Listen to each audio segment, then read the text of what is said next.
Hello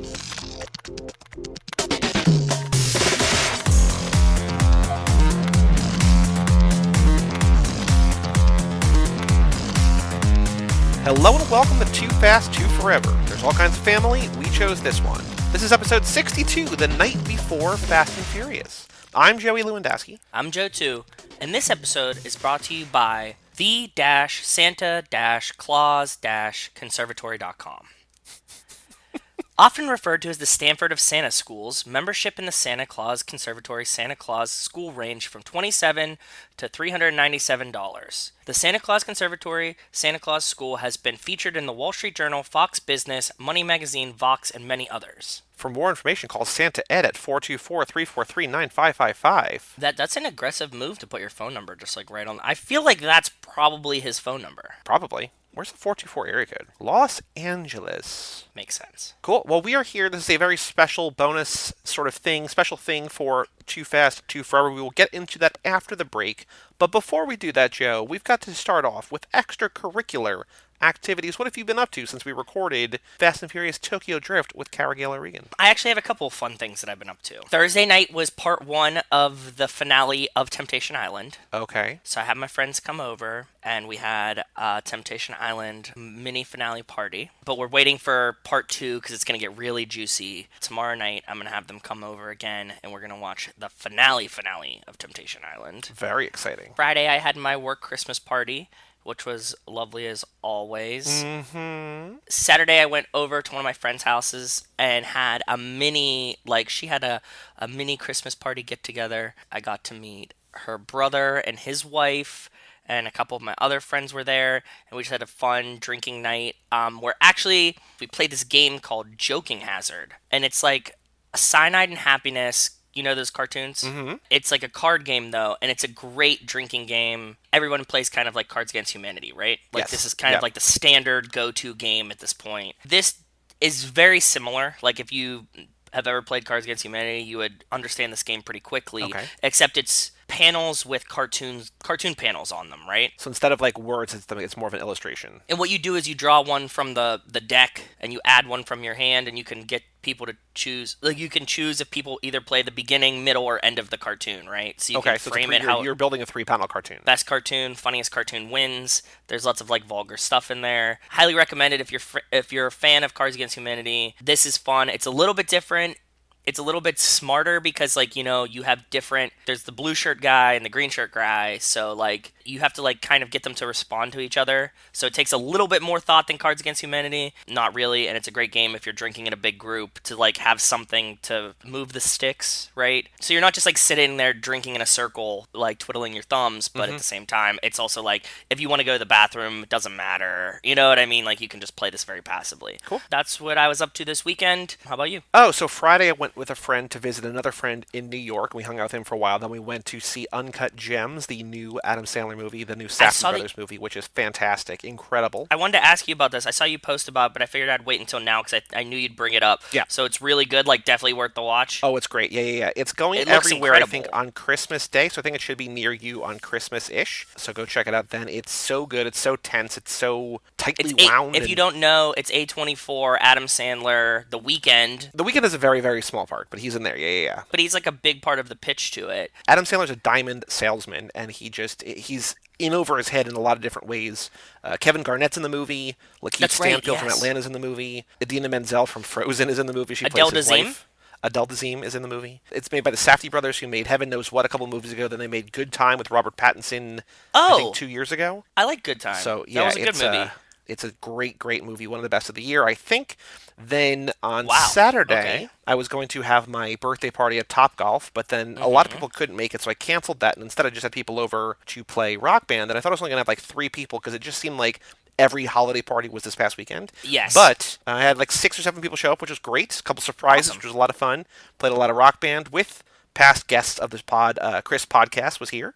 So that was very exciting to see him. He loves Rock Band. I know this. He does love Rock Band. That was cool. Then Sunday was my actual birthday, and I just had a low-key birthday by myself. And then Monday night, I went out with my parents and celebrated with them and had a nice dinner. Last night, I saw Richard Jewell, the new Clint Eastwood movie, which was good. I don't think you need to see it. I think you get it probably from the trailers. I didn't see the trailers, but I feel you. Yeah. You know, Clint Eastwood, it's a strange movie. It's a very divisive movie in terms of reviews and critical feedback because I think people don't like him for his politics, and they're saying that he's like, anti-media, but this is more anti-government than anti-media. It's just a very kind of strange movie, but a lot of people that I really like are in it, a lot of good performances. It just, you don't have to go rush out and see it. If you only see one movie this Christmas season, go see Uncut Gems when it comes near you. I'm planning on it. I'm really stoked for that movie. And then this upcoming weekend, I've got a annual tradition of me and the Mikester, me and Mike Manzi going to see a couple movies, recording a couple podcasts on Saturday, so I will report back about that next episode. I'm officially 32 years old, so that is exciting. Still, no significance to that age other than it's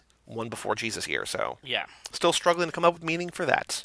But well, it is what you make brother. it. Happy birthday. Lots of happy birthdays. Thank you. And also happy birthday shout out Rachel, who had a birthday too since our last episode. Yes, her birthday was yesterday in real people time and many days ago for everybody. Yeah, we celebrated her birthday with the Tokyo Drift episode. We did. That's true. We have a Patreon page here in the show, toofast2forever.com. Okay, so here's some... So this is all going to be part of the mailbag, but we've gotten two. I didn't tell you, Jeb, but we got a second person of the four has sent in their movie picks. We've got two movies. Ooh, both I can know be about for Lap one. 6. I know about one. Oh, okay. So there's... Okay. So what I'm going to do in the mailbag segment, which is coming up next, I'm going to read both emails, and I'm going to read the email that we got about one, and I'm going to read the little back and forth that you had with Nick, but I'm going to beep out both movies. So you're going to know, but the listeners... Okay.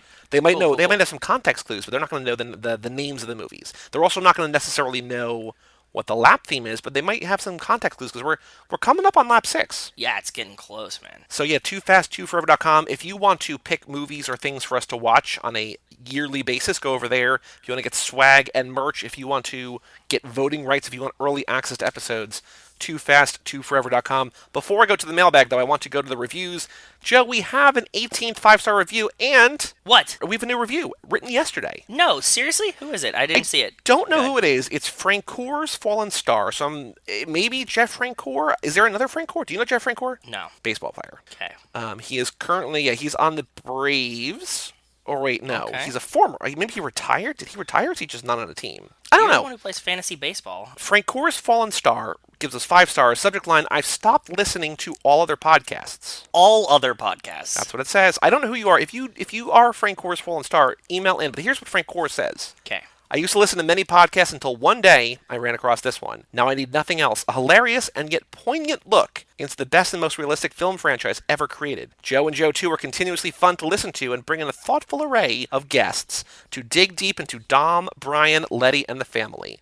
Ride or die and subscribe. Damn. That's a great review. That's a great review. I wonder who this is. Who are you? I don't know. Mysterious stranger. Yeah, like if it was somebody that like would have told me they just reviewed, you know what I mean? Like if this was like one of our friends or something, they usually like, first of all, they don't write a review because they're like, I don't care about you guys that much. They would have told us if they did. So yeah, I don't know who this is. If you are that person, Francour's Fallen Star. So I googled Francour's Fallen Star. There's not like I don't have like I'm looking for like a Twitter name or something. It's not there. But when Jeff Francoeur re-signed with Atlanta, because I think he was supposed to be like a real hot young prospect, was pretty good for a while, then kind of fell off a cliff, and then was re-signed later by the Braves. There's a sentence that says Francoeur, who has a double single and a walk in 7 spring at bats, went from Sports Illustrated cover boy to Fallen Star. So maybe it's a Braves fan. I don't know. Do we have any? Yeah. Do we have any Atlanta-based listeners? I guess we might have one. I don't know. The only person that's in Atlanta is Matt, but he's definitely not listed. Like he's not a Braves fan enough to write. His iTunes name is not Francour's Fallen Star. No, definitely. It's probably not. like I have a cool cooler. Star Wars fan 17. Yeah.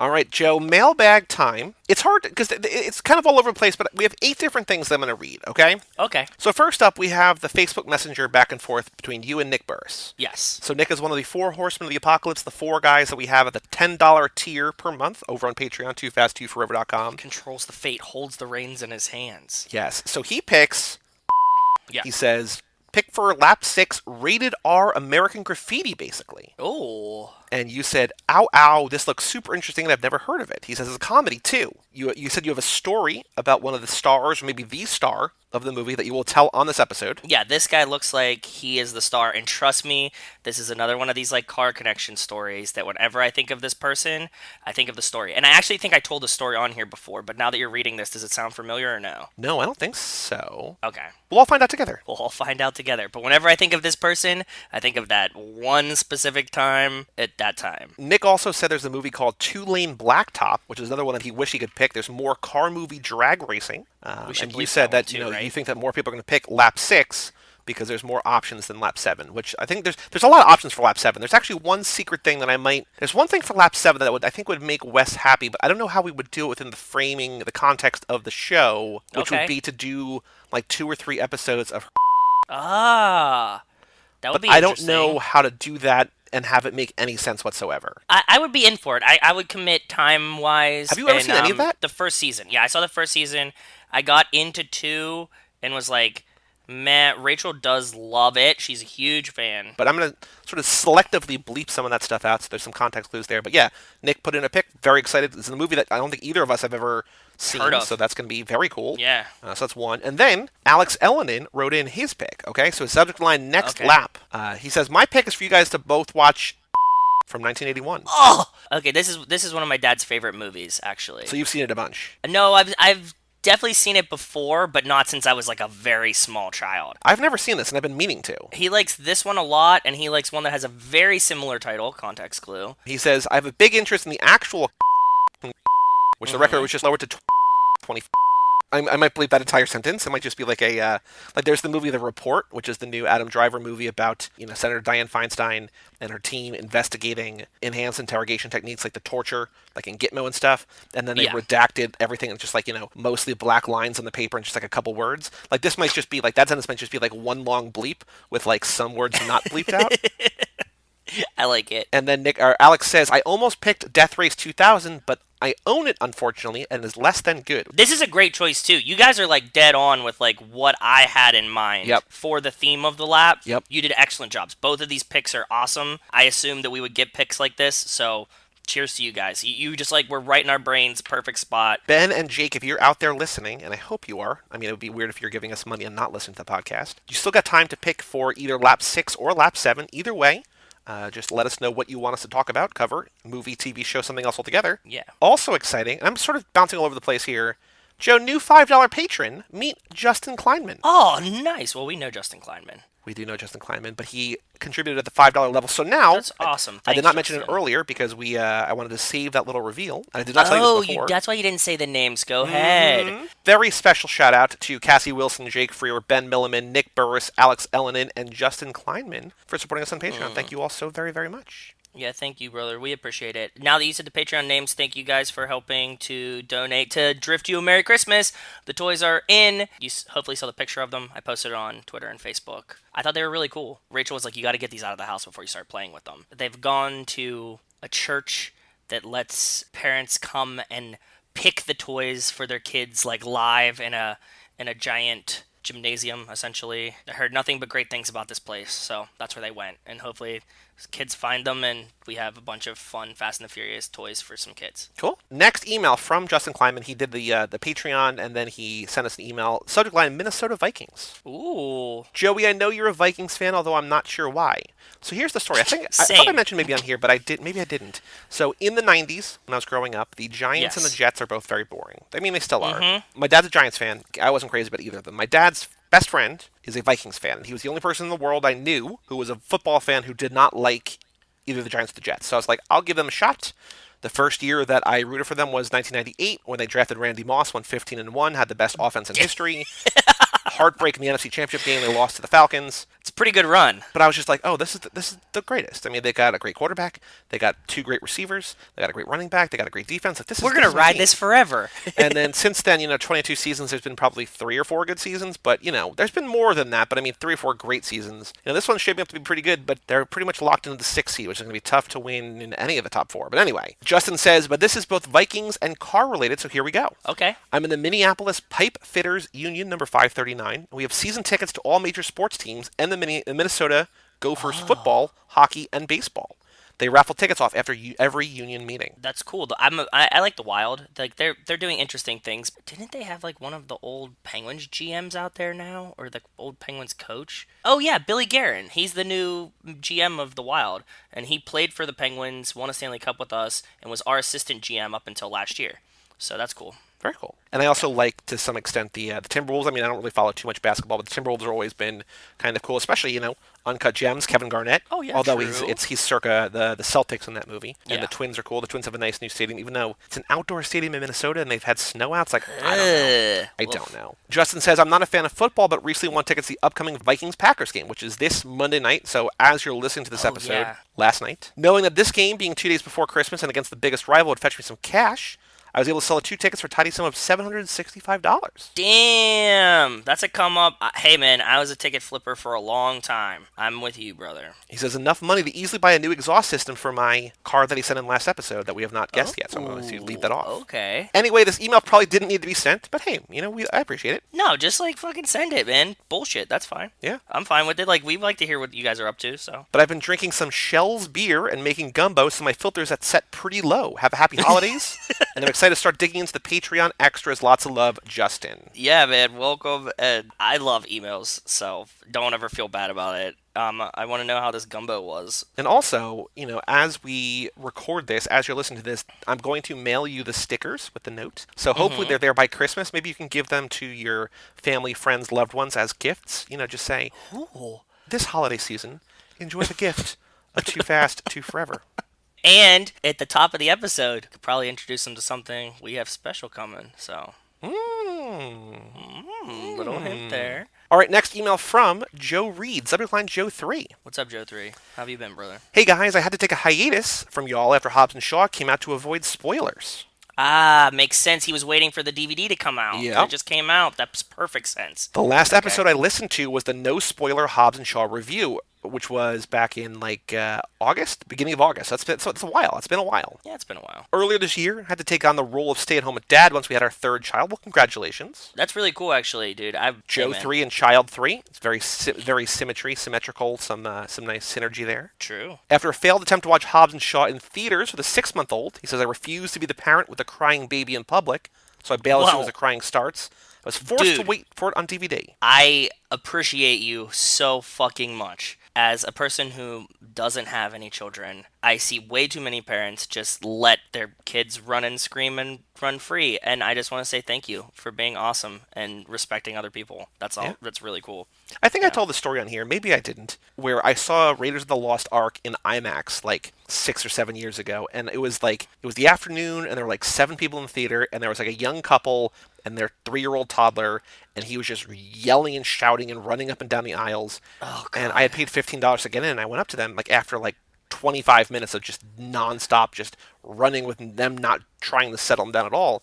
And I was like, look, I paid a lot of money to be here. I would appreciate it if you kept your kid quiet. And then 2 minutes later, the mom took the kid out and never came back. Why are you going to pay $30 to see a movie? And I don't understand. I don't understand. So the kid can't be having fun either, no. Man. That's the whole point. That's what I'm saying. Shout out to Joe 3, applauding you. Yeah, we appreciate you, man. We do. He says, I only got to the intro scene, or through the intro scene, until The Rock tattoos the guy in theaters, but I did a road trip up to Iowa and back recently and was able to binge, listen, and catch up now. Very cool. Oh, very cool. Says, love the monologue about emailing into things you love. I have very, very rarely done so, but I've kept up with emailing you guys because of the response back. Having you guys read the emails and talk about them gives it more of a connection than I've gotten from other emails I've sent.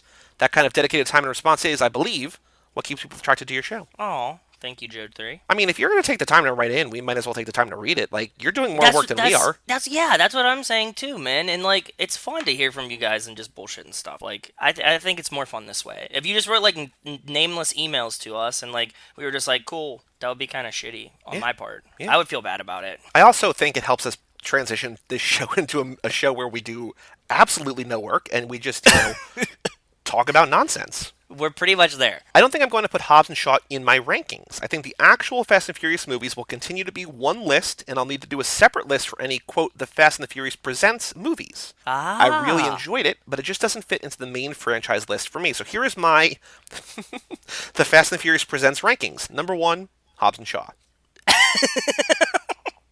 Well played. On an earlier episode before Hobbs and Shaw came out, Joe too said he had seen something in the trailers that he was either really excited to see or really upset he saw.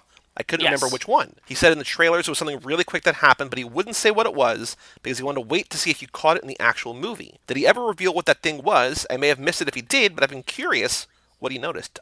I remember you saying this, but I don't know if you ever revealed it. What was it? In the trailer, you see a shot of the gas going through the engine. We get a classic Justin Lin, like, you know, like through the engine type thing. And I was like, oh man, that is so awesome. I'm really stoked that I saw it, but really upset that I didn't. And I don't remember if it made it into the real movie or not, but it was definitely in the trailer. And I vividly remember it now. I didn't remember saying that when we were talking about the movies, but when you brought it up, that's what it was. Like, we've talked about that a lot. I don't know if that's something that I would think about as a thing that we always talk about. Like, I'm more interested in, like, sort of the characters and the lines and everything like that than the actual CGI. But yeah, no, that makes sense that you would be like, oh, I wish I didn't see that. But again, that's kind of the perfect trailer fodder. You know, we always talk about, like, oh man, like, when did they use NOS and, like, hyper speed and stuff like that? So I was like, oh man, they're bringing back, you know, boost mode. So I will say that Mike and I just recorded our episode of Toy Story for Hanks with the Memories, the original Toy Story. And at the end, when Buzz and Woody are trying to get back to the moving van as they're driving away, and they have RC jump out the back of the moving van to, like, save them, they hit turbo on RC. I was like, oh shit, that's NOS for RC. Yes, it is. And the car that we got for the toy drive had turbo button on it, by the way. I was like, obviously I have to get this. Of course. Joe says, this is getting long, so I'll wrap it up. As always, keep up the good work, Joe 3. Well, thank you for writing in, Joe 3. Hope you're having fun staying at home, being a stay-at-home dad. That's really cool. Congrats on the third kid. Yeah, amen. Is that the second baby that we've had that our listeners have had? Because we had Ben, Linny's pregnant. And then we got Joe 3 having a baby. Like, there's Too Fast, Too Forever. The family's growing. Family's growing. Subject line, you'll know who this is from. My mom is so stupid, she waited till winter to plant snow peas. Mr. Wells Lamont. Quick question, he writes. What? Why doesn't Jesse duck when Tren and his cousin pull up on their motorcycles, spraying everything in sight? Dom scatters and Brian starts shooting, but Jesse stands there like, oh, snap, they're shooting at us. I'm just chilling, though. It's upsetting to say the least. Yeah, man, we didn't need to lose Jesse. He should have just ducked. We're going to assume that because Jesse had ADHD, that he went to a school that had, you know, assistance for children with learning disabilities, and he never underwent the proper emergency training as a student. Wow. Like when they teach you, like, you know, what do you do in a hurricane or a earthquake? So he didn't know the first thing of, like, hit the deck type response. We mentioned last episode, and we're going to have somebody email in about our conversation, but we were saying how we want a Han and Giselle trilogy. I want now a trilogy of Jesse movies before the first movie, like him going to school. Just in school? Just a slice of life where he just doesn't do that.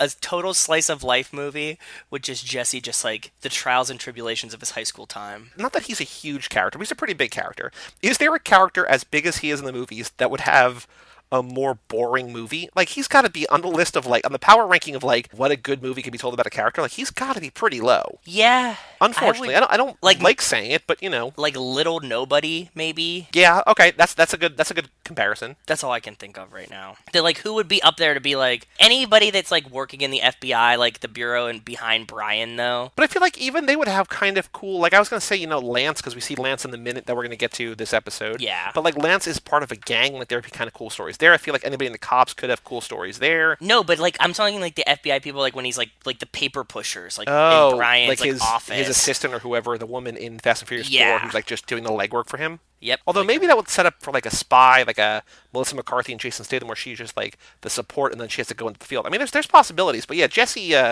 Poor Jesse. Yeah, poor Jesse. R.I.P. Wells writes, Def need front plates in California. We got pulled over in my buddy's car back in the day for no front plates, and the cop smelled weed, so he searched us. He ended up taking my friend's weed, but let him keep his bong. That's legit as fuck. California, man. This was mid-2000s before it was legal. He didn't find my weed because I put my cell phone over it in my pocket, and cops weren't too bright back then. Apparently not. They were cool, though. They were young David Copperfields, and I had a few minor run-ins with them after this, and they always high-fived me after we were done dealing with it. I didn't think you were allowed to touch a cop. Like, well, I see many times on, like, live PD that somebody's like, can I, like, shake your hand? And the cop's like, don't fucking touch me.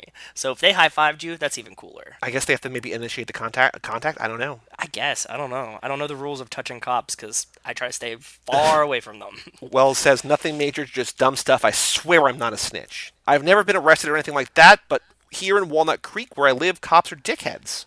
There's no crimes, they're bored, and will call the whole entire unit down just for a jaywalker. Damn. I watched 2F this weekend with my buddy who'd never seen it. He was pointing out the most random shit, and I was dying because I'm thinking, who watches this movie and thinks these things? He made a comment about how Roman had his fist clenched when he was getting searched, like he was about to start pummeling the dude. He also pointed out, just as I did when I first watched it, the dude in the club, in all white, in the background dancing like you would in middle school when you don't know how to dance. Yeah. He also brought up how Brian held up the package to the other drivers that pulled up in the boatyard, kind of taunting them like, haha, we got it first, causing them to pull out a gun and want to shoot them over it. He asked me why they wouldn't just leave or act like they couldn't find it and then just slide out when everybody was scurrying around. I had no answer for him other than it's because it's a movie and he probably just didn't think they'd react that way. Yeah, like why would you be big dick in it when you could, like if you were professional robbers, you'd be like, oh damn, we didn't find it. Gotta go look over here. That's a good point. Yeah. It's a very good point. He says, we were higher than 10 kites watching it because he drugged me with edibles and I'm not on his edible level. It's really the best way to watch 2F though. I've lost the essence of the movie since I watched it a million times, so it's kind of nice to watch it with fresh blood. I wish I remembered more, but like I said, 10 kites. Also, Wells commenting that he watched a movie with someone and says, who the hell thinks of this stuff while watching this movie? When he's the one who thinks of this stuff. It's basically our reaction to him every single time, right? Exactly, yeah. It's beautiful. Another little thing that I forgot the meaning of due to years of taking 2F for granted is when Roman calls Verone's two cronies, Elian and Fidel. It's pretty funny. Oh, I know. It dates the movie so well, too, because, like, Elian Gonzalez was, like, firmly this time, you know? 15 years ago was a much fresher topic, and as big of a deal as that whole thing was, I was too young to grasp the intensity of an international custody battle. Also in 2019, you can't be calling Hispanic people Elian and Fidel, so it sticks out even more than it used to. You tend to take stereotypes in movies are just good old comedy until you watch a movie you haven't seen in 10 plus years, and the stereotypes and racist jabs seem more like blatant racism and haymakers, even though it's not and was never meant to be. That's true. Times change, and we have to look at everything through the lens of its time. Yep. Doesn't make it right, you should keep context. It's all funny to me, Wells writes, because, quote, those were the times, but damn if it doesn't make me go, oh shit, they just said that. Yep. I tweeted this out a few weeks ago. The movie The Replacements is a perfect example of this. Blatant stereotyping that led to even more blatant racism that was not a big deal back then. It just used to bounce off me, but now I hear it and think, Jesus H. Lord. One of my favorite lines in Eastbound and Down is when Kenny Powers is getting into it with the Mexican dude, and I forget what he says, but it was a little racist, and the Mexican dude says, that's racism, man. I love to racism, bro. So whenever I hear some racist shit, I say that line, I start laughing, because that type of shit is hilarious to me. It's a touchy subject, and I'm not trying to piss people off, and I've rambled on way too long about this. But if it pops into my head, I'm going to share it with you guys. That's how it goes. Okay, brosifs, until next rant, peace, anus, you anus piecers. Thank you, Wells, for that email. Eastbound and Down gets away with him saying a lot of horribly racist shit all the time. But that's his character, which doesn't make it right. I fucking love Eastbound and Down. And he says all kinds of wild shit all the time. That's the one show that my fantasy baseball league is more upset than anything else that I have not seen. Are you fucking... Oh, that's right. It's mainly about baseball, too, you dummy. Oh, I know. I'm aware. Oh, God, it's so good. I mean, do you like, what's his name? Danny McBride. It's hit or miss. I liked Vice Principals. I didn't love Vice Principals. I liked Gemstones, Righteous Gemstones a little bit more than that, too. Like, I'm looking forward to season 2 of that. I think I'm going to really like Eastbound and Down, but I also don't like Kenny Powers, or I don't like Danny McBride in the way that some of my friends really... Because, like, he's kind of a god to some people. Yeah, that's true. Like, I think I'm going to like it. I don't know if I'm going to love it, but I have been meaning to watch it. Eastbound and Down is, like, peak Danny McBride. Like, he's fully playing the character that he plays in pretty much every other show. You know, like in Gemstones and in Vice Principals, he's playing the same character, right? Like, it's all the same guy. But, like, Kenny Powers is, like, the top... shittiest, scumbaggiest version of this. Yeah. If you want more Righteous Gemstones-y-ness to him, Eastbound and Down is it. I fucking love that show. And every time I start, like, I'll watch it again and just be dying every time I watch it. Our next email is from Wes Hampton. Subject line, Tokyo Drift, what up, fam? What's up, Wes? I'm so happy that Kara liked Tokyo Drift. That's the true test of a person, and she passed. Not liking Brian or Hobbs is forgivable, but not liking Tokyo Drift is a crime. As you mentioned, I've been doing some F&F podcast research, and I'm shocked at how many shows hate Tokyo Drift. It's such a good movie, but honestly, that's a good litmus test for whether or not a show is even worth my time. You passed. Here are my new episode observations. Sort of with you both on Star Wars. I never really had anyone in my life to instill a love of sci-fi or fantasy in me, so the love I have now I discovered from myself. I watched the original trilogy a lot when I was younger, and even went to see the re-releases in theaters in the 90s, but now I'm just sort of a casual fan. We don't even have tickets yet for the new one. I am seeing it No, tomorrow everybody's night. been talking about it. Yeah, everybody's been talking about it. It comes out tomorrow night, yeah.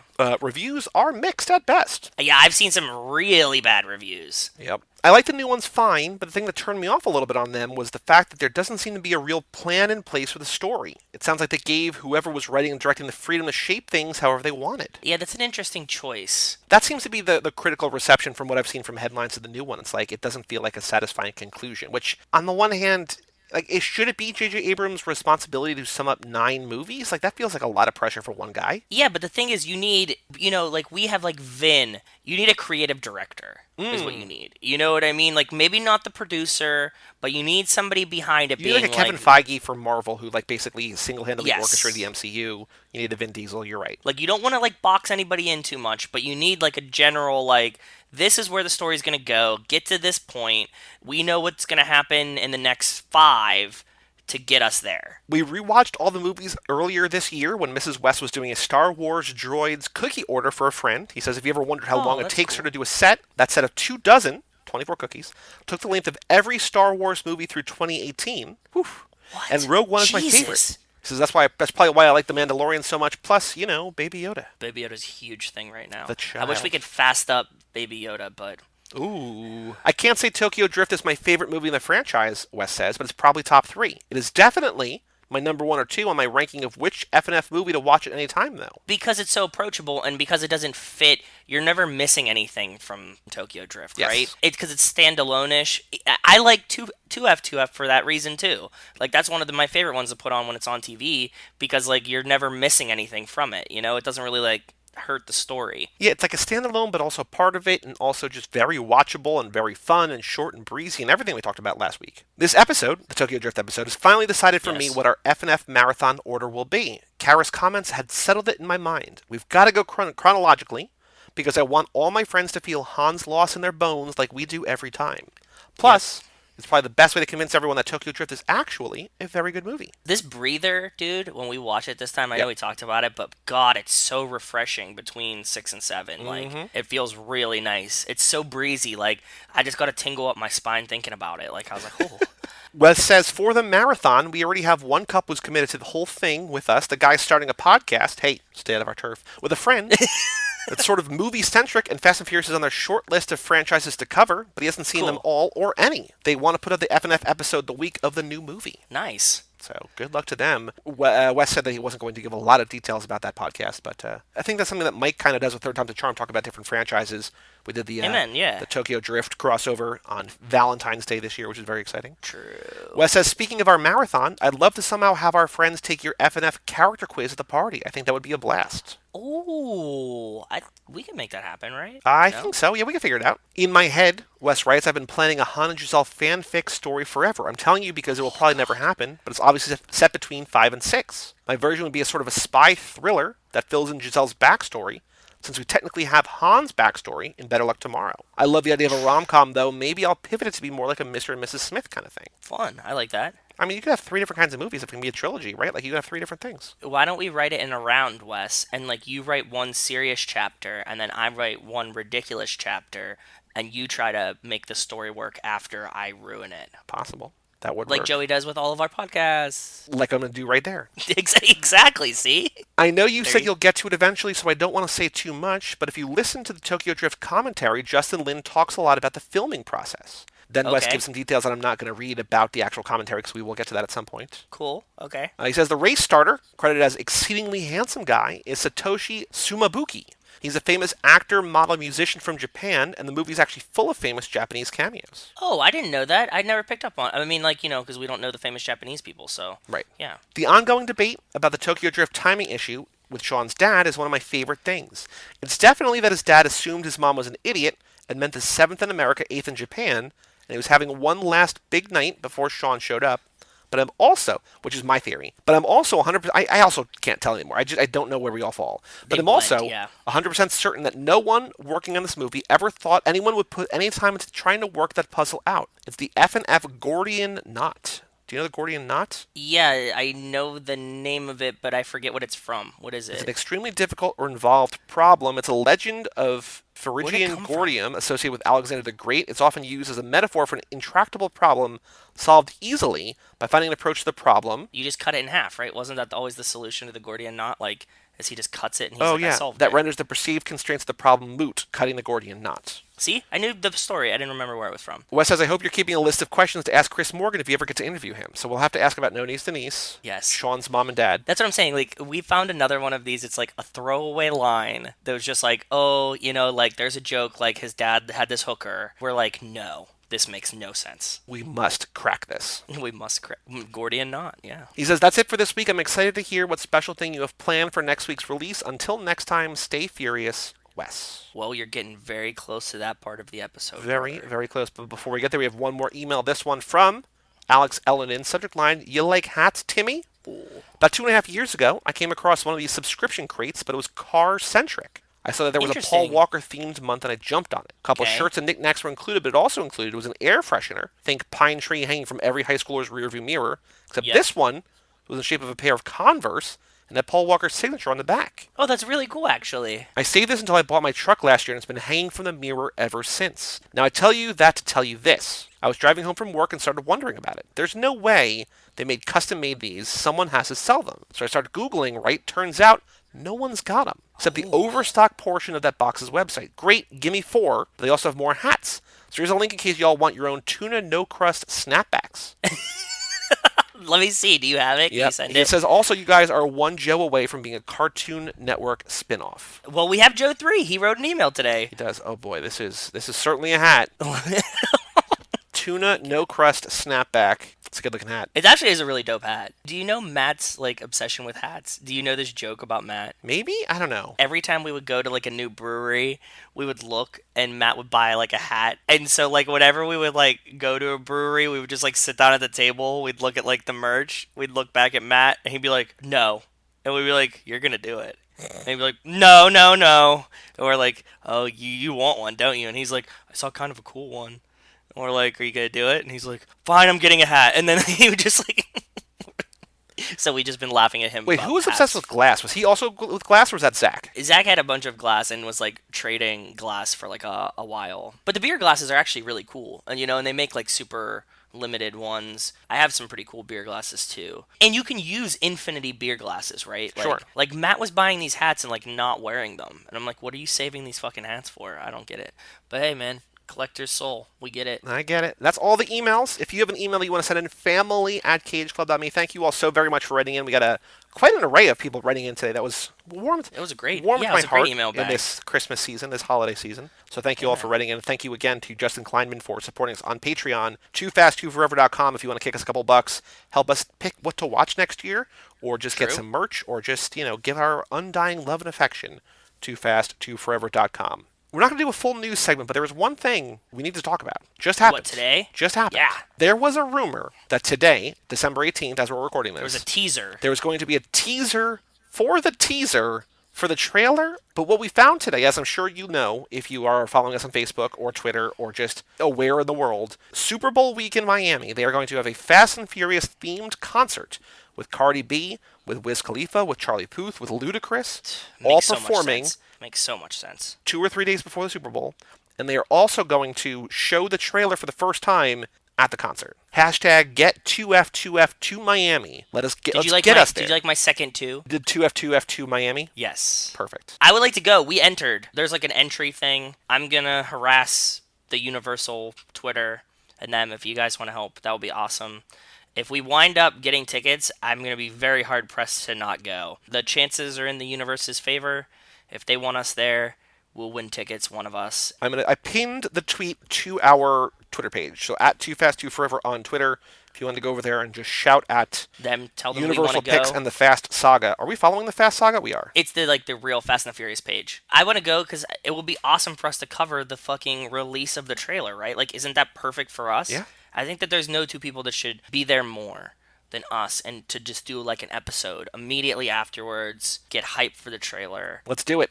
Get 2F2F2 Miami. 2F2F2 Miami. All right, Joe, before we take a break and do our very special holiday thing, we have one more thing to do. It's the Fast and the Furious minute 27, a minute I called "I'll die before I go back." No, never. Ever done time? A couple of overnighters, no big deal. What about the 2 years in juvie for boosting cars? Tucson, right? Yeah, I had Jesse run a profile on you, Brian L. Spillman. He'll find anything on the web, anything about anybody. So why bullshit? So what about you? 2 years in Lombard. I'll die before I go back.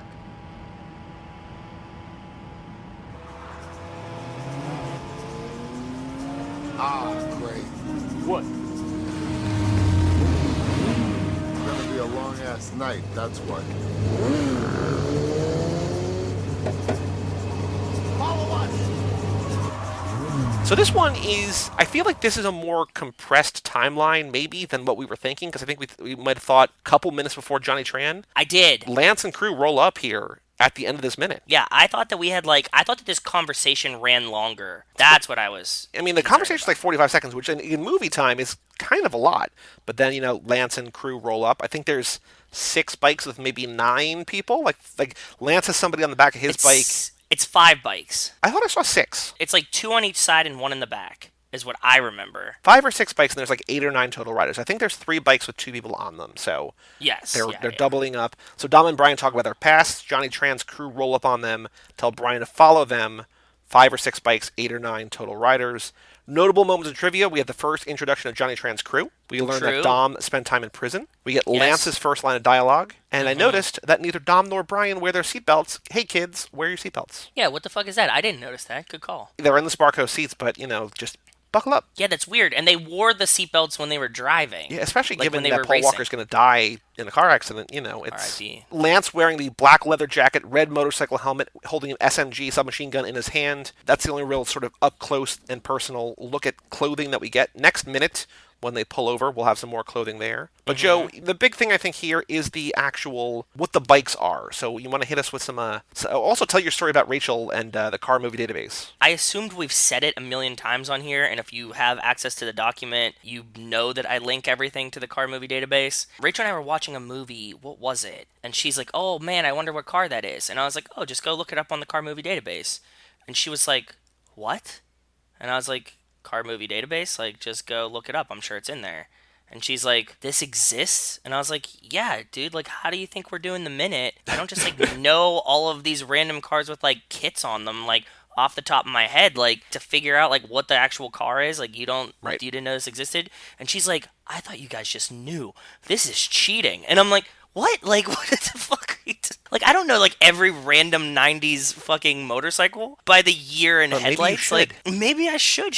I'm actually impressed that she thought that at one point that I was just getting these, like, all straight off the top of my head. What if that was the one thing that was keeping you with her, or keeping her with you? Like, she's like, he really pisses me off sometimes, but, like, God damn it, his encyclopedic knowledge of 90s cars is really, like, really gets me going. And now here she's like, oh, no, like, everything I've loved about him is a lie. Exactly. She's had that moment many times. Oh, I'm sure. But, yeah, I know, right? So hit us with Lance's bike and the bike on the left. So there's 5 bikes. We'll get to the next one. I know that it's coming up in a scene as soon as they, like, pull them over. The bike in the front right, which is the bike that Lance is on, is a 97 Suzuki GSX R 600. Mm-hmm. He has it red, white, and blue. We don't know who is riding the bike on the left, but it's the firmly red one, and that's a 98 Honda or CBR 600 F3. Do we know is anybody else in Lance's crew or Johnny Tran's crew named other than Lance? I think Lance is the only one, but hey man, guess what? We're doing the fucking minute. Yeah, we're going to find out. The music in here, I think it's the song, it kicks off at the very, very end, Motorcycle to Saigon, which is still from the score by BT, Brian Transeau, that begins. That would make sense, and that title makes sense. He kind of names them kind of aptly, right? Mm-hmm. You saw a couple signs, which I didn't even catch. I mean, I know that, are you seeing these as we drive by very quickly through the window? No. When they're driving, I'm taking a wild guess that that's all just like green screen, right? Like maybe, when Brian and Dom are in the car, it's just like... I don't think that it would be, because I think that would be very expensive for them to do. It'd be more economical, I think, for them to actually just shoot on the street. When they're in the car riding, it's not like a green screen. It's like when they like run just like shots of the side. Like, they had a car, right? They put cameras out. Brian and Dom are in a car with, like, no windows, and they're shooting it through the thing. Do you ever see this in movies, like, when they're made? Oh, yeah, I know what you're talking about. Like an old-timey kind of thing. Yeah, like, they're sitting in a car in the studio, and, like, something is, like, running by on, like, screens on the side of them. They're not actually driving the car. Yeah, I feel because... I don't know if they do that anymore. They might. I feel like this is probably... I think that they did. I don't know.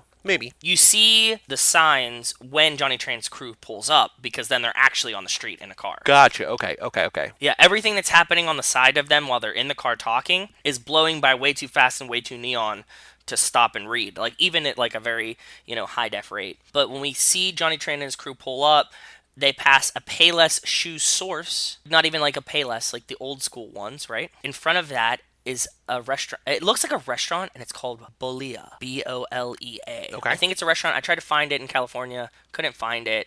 I'm taking a wild guess that this restaurant is gone. Those are my finds of the day. Yeah, there's not a lot to notice in this minute because a lot of it is just it's all dialogue. In the car, and then we zoom out a little bit to see the bikes roll up on them. But yeah, it's true. Just pretty much conversation. So I have 3 different questions.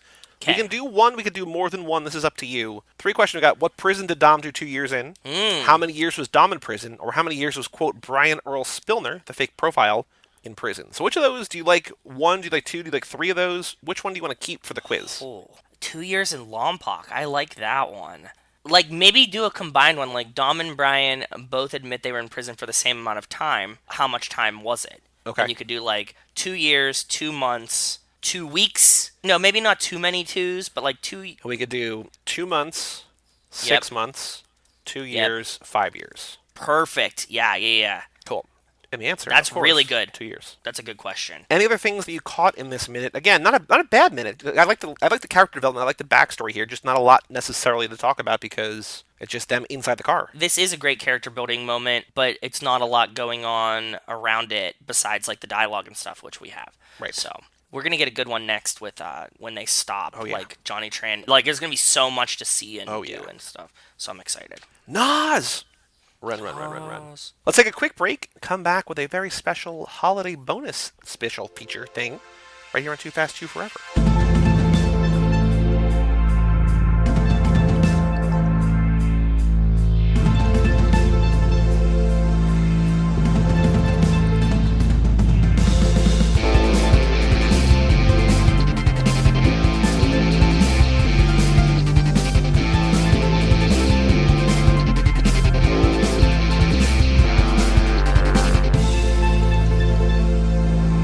Welcome back to Too Fast, Too Forever. This is episode number 62, The Night Before Fast and Furious. Brought to you by the Santa Claus Conservatory. The Platinum level is designed specifically for Santas who would like to add TV commercial shows, movies, and commercial photography to their list of services. Santa Ed shares his experience and connections in the entertainment industry after having appeared in 13 national commercials. Shout out to the Santa Claus Conservatory. So we've sort of been teasing it for a while, so tonight's episode is a dramatic reading of a poem, of a story, of a tale, written by Demi Adejuyigbe, who is someone I think I have mentioned on here before. So Demi is a producer and a writer for a bunch of TV shows. He produced for At Midnight. He has written for The Good Place. He's got a couple podcasts. He had Gilmore Guys. He's got Pump Up the Jams. He's just a great podcast guest. He's super funny on Twitter at ElectroLemon. Generally, one of my favorite sort of Twitter comedians, sort of comedy bang bang, never not funny adjacent world. The week, I think, of Fate of the Furious, Demi put on Medium a poem called The Night Before Fast and Furious, a bedtime story of fleetness, furor, family, and F Coronas, because all their Fs. Illustrations by Heather Christensen. In honor of the holiday season, because this comes out on Christmas Eve, it's the night before Christmas. Yep. And this poem, this story, this tale is set to the pace of 'Twas the Night Before Christmas. We figured we would do a dramatic reading of this. We've got some with a little help. Friends. A little help. Family. We don't have friends. We have family. We don't have friends. We have family. All voices you should know except for one. One voice you will not know yet. But Nate Milton, we talked about, we were on his Rocky Maivia Picture Show podcast. Yeah. Which the episode will come out in February. He will probably, hopefully, be on our next lap. He does a little bit in here. Everyone else in here, you know, we've got Brian Rodriguez. We've got Mike Manson. We've got Cara Galo Regan. We've got Jordan Poland Clark. We've got the Foodie Films man himself, Kyle Reinfried. And then, you, of course, you, me, and Nate. Amen.